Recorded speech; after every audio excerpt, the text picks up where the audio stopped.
Hi everyone. Welcome to our biblical reflections from St. Paul's today. Today I wanted to take some time to reflect on a movie from my childhood called Little Lord Fauntleroy.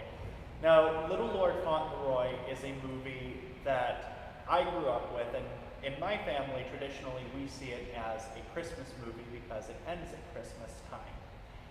But it has a great message. Little Lord Fauntleroy tells the story of a boy who is living in America, and it turns out that he is actually descended from the British aristocracy, and his grandfather has no more heirs, so he has to find his grandson, bring his grandson over to England, and get him ready to become the Earl of Dorincourt. It's a fantastic movie. It's very feel-good. It's much older than Princess Diaries, which is where I think some of you would say, oh, that storyline sounds familiar. But the reason I bring it up is because in the movie, which stars an Alec Guinness, who was very close to his time of playing Obi-Wan Kenobi in Star Wars, he's a very curmudgeonly old man who is miserable. Obviously, as a lord in England, he has a lot of power, but he doesn't use it because he can't see beyond his own misery. His character has lost all three of his sons, and he doesn't venture out to talk to the people, and he's very committed to doing the bare minimum to make their world better.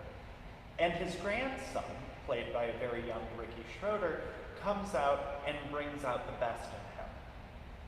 And the big line that he always says, the boy, to his grandfather is, the world should always be a little bit better because a man has lived.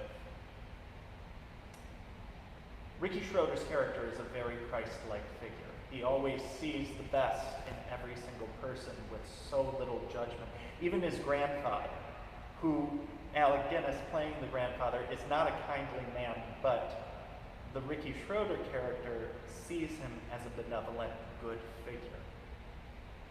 And that line constantly resonates. The world should always be a little bit better because a man has lived. As the movie progresses, Ricky Schroeder opens up Alec Guinness's eyes so that Alec Guinness sees what power he has as a lord of the British aristocracy to make everyone's life around him better. He helps the poor, he helps the needy, he gets medicine for those who would otherwise be suffering. He buys crutches at one point for a crippled boy who can't walk on his own. And I think that's something that nowadays, in particular, we really need to ask ourselves. How is the world better because I have lived? How is the world better because I have lived?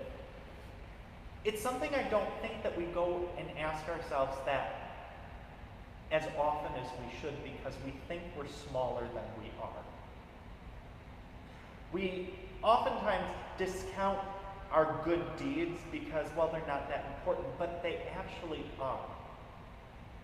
Every time that you smile at someone, every time that you ask them how they are, every time that you tell them that they look nice, that is actually something that you are making the world a better place. And it's not small. We are so quick to discount everything that we do as small and insignificant, but it is significant. It may not seem significant to you, but that person, you brought some sunshine to their life. I think we need to be gentler with ourselves.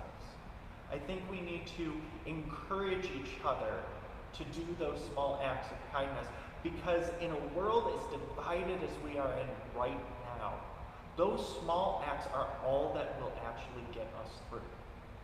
They are all there is to get us through. It's what makes life worth living. So ask yourself today and every day, how is the world better because I have lived? God bless you all.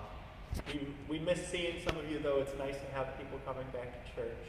Liz and I are working on a very large project, which is why we haven't been posting as often, but I'm hoping that this project means a lot to you all. So we'll see you on Sunday for Mass, and we'll see you a little bit here and there for some of our songs of faith. But bless you, love you, and be good.